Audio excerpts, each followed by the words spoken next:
Live from Fargo and serving you on TV, online, and on the go. This is Valley News Live at 10.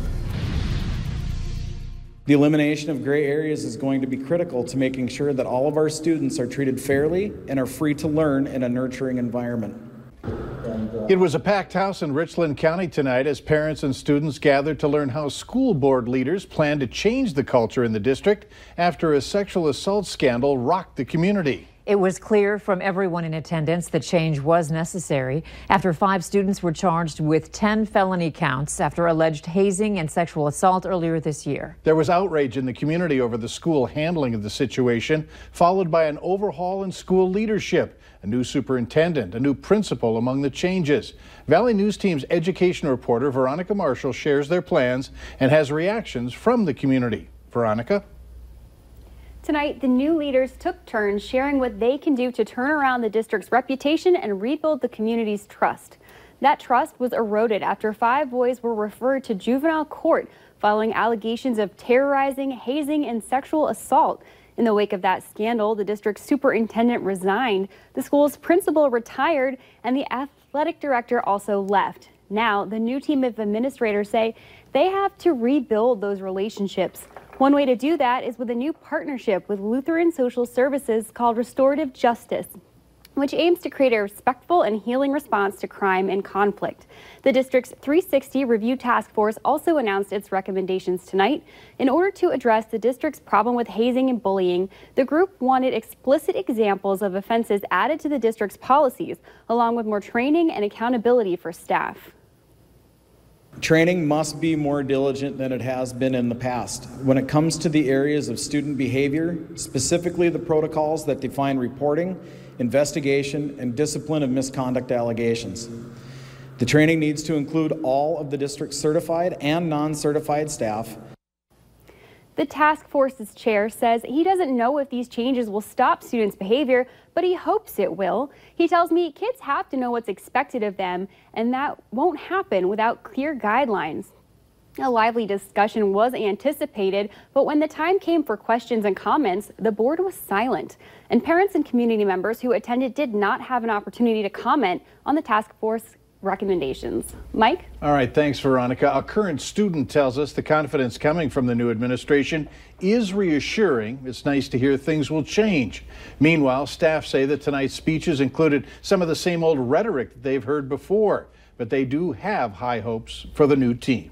A storage unit company in Fargo is warning tenants about several break-ins at a South Fargo facility. 5 Star Storage reports that the break-ins occurred over the past week at its location directly west of Essentia Hospital. That's 3241 32nd Street South.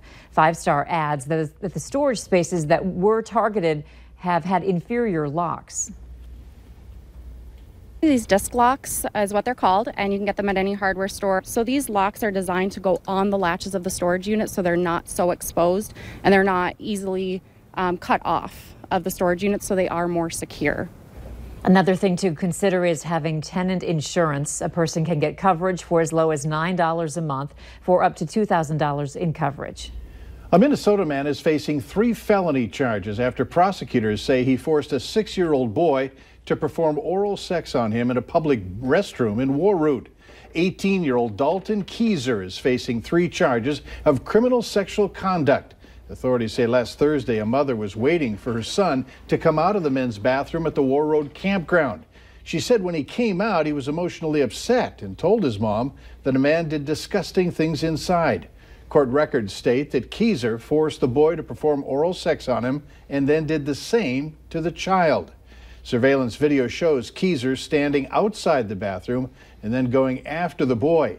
Keyser fled the scene on a bicycle but was later arrested by police. Tonight is one of those nights. Temps are nice, just a little breeze, and not much, if any, stormy weather to worry about. Let's check in with Hutch for the latest. Hutch? Andrea, the closest storms are several miles away in western South Dakota and the Black Hills. We are very quiet heading into the overnight and cooling quickly into the lower 60s in northern Minnesota, holding on to near 70, though, for our far southern counties.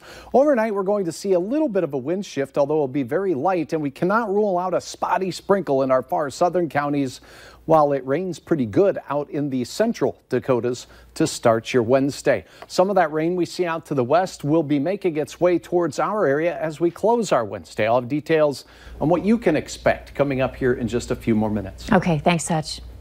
A Hendrum man says he's frustrated with the Postal Service, and that's why he contacted our whistleblower hotline. When he stopped at the Hendrum post office during their scheduled hours, they were closed. And he says he needed to mail something important, but ended up having to wait a couple days. We stopped in at the post office and talked with an employee working there. She tells us she's just working there temporarily and that her postmaster is trying to find someone permanent.